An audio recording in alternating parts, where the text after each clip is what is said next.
how to be a lifelong learner.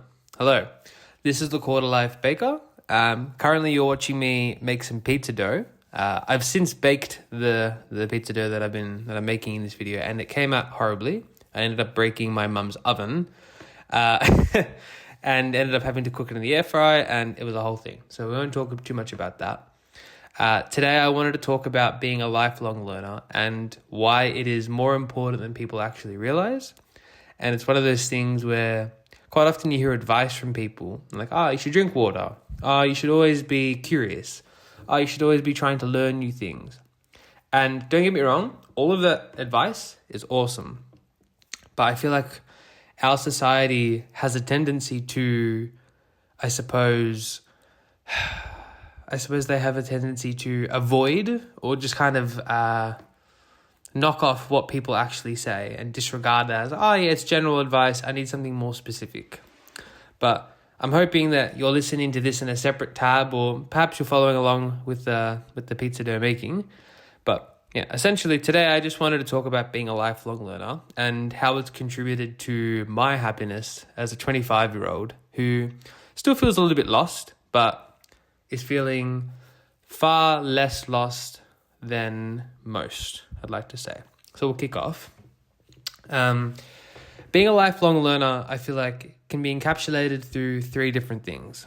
So the first being picking up different hobbies, such as learning how to play the drums, learning how to speak a different language, learning how to make pizza dough, whatever it may be.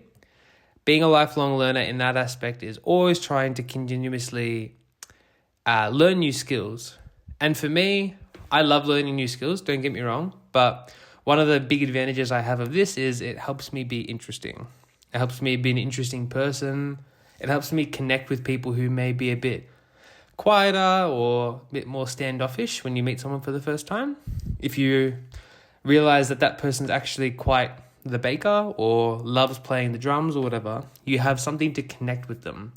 And it might be something that only you can connect with that person in that room that you're in. So learning new skills has that benefit.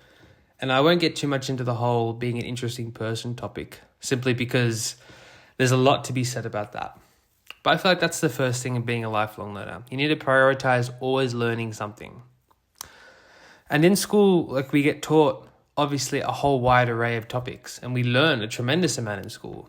And I think a lot of people tie up the idea of learning with school, which is not the case. Absolutely not the case. Learning, I think it was Oscar Wilde or someone who said, you should never let your learning get in the way of your education. Something to that effect. And that really stuck with me, because why should we relegate learning to, read through a textbook, answer the questions, and then someone's going to test you later? No, that doesn't happen in the real world. So that's the first thing.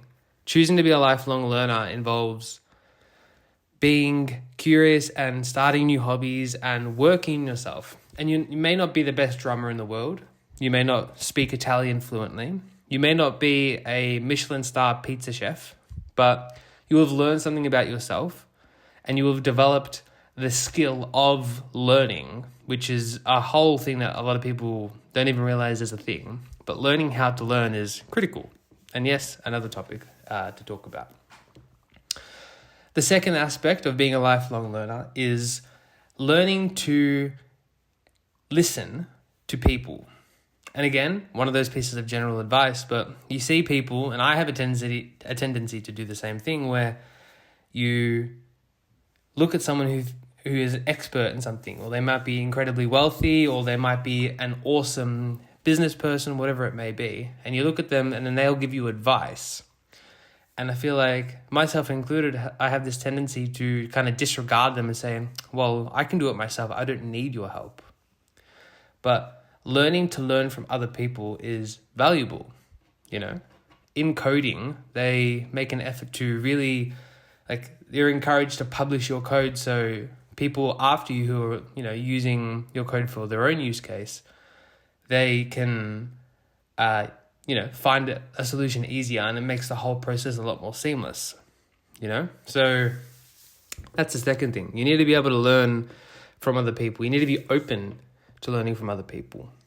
And it's through people who maybe have too much pride, like myself, where it can be tricky and it's something you need to be conscious about. But it's vitally important because there's a lot of tips and techniques that you just don't get in a textbook or a YouTube video. So that's the second thing. The last one is learning to be uncomfortable and learning how to fail. No, that's not 3 and 4 things. That's one thing. You need to be able to be comfortable existing in a difficult situation. And a difficult situation could be 9 million things. It could be sitting at dinner with your in-laws as the in-laws are making little jabs at you and making snide comments. A difficult situation could be you just get promoted at work and they ask you to do something you've never even heard of, let alone, you have no idea how to even start it. Or a difficult situation might be you're learning how to play the drums and you get up to a section where you have to learn quite a tricky technique. And in all of those examples, I bet you in that moment you feel, really uncomfortable. You feel like, wow, I do not want to be here. I'd rather be doing anything else, And it's an incredible skill, an incredible amount of discipline to say, okay, this sucks. This really sucks. I'm really not enjoying myself right now. But just by recognizing that, you're building the habit of, okay, cool, I'm learning how to deal with a difficult situation. I will get out of it. Nothing is forever. Eventually you will leave that uncomfortable dinner with your in-laws. Eventually you'll get past the book, or you can even close the book or the drum book, whatever. But learning to embrace the discomfort and learning how to be comfortable being uncomfortable is a piece of advice that I feel gets warped a lot in social media. So those are the 3 things. Just to recap, you should be a lifelong learner by continuously picking up new hobbies. You should be a lifelong learner by listening to people who may or may not have the expertise. And you should be a lifelong learner by putting yourself in situations where you're probably going to fail and you're going to be really uncomfortable. And by doing that, you'll be a lifelong learner. This has been the Quarter Life Baker. Just be happy. That's it.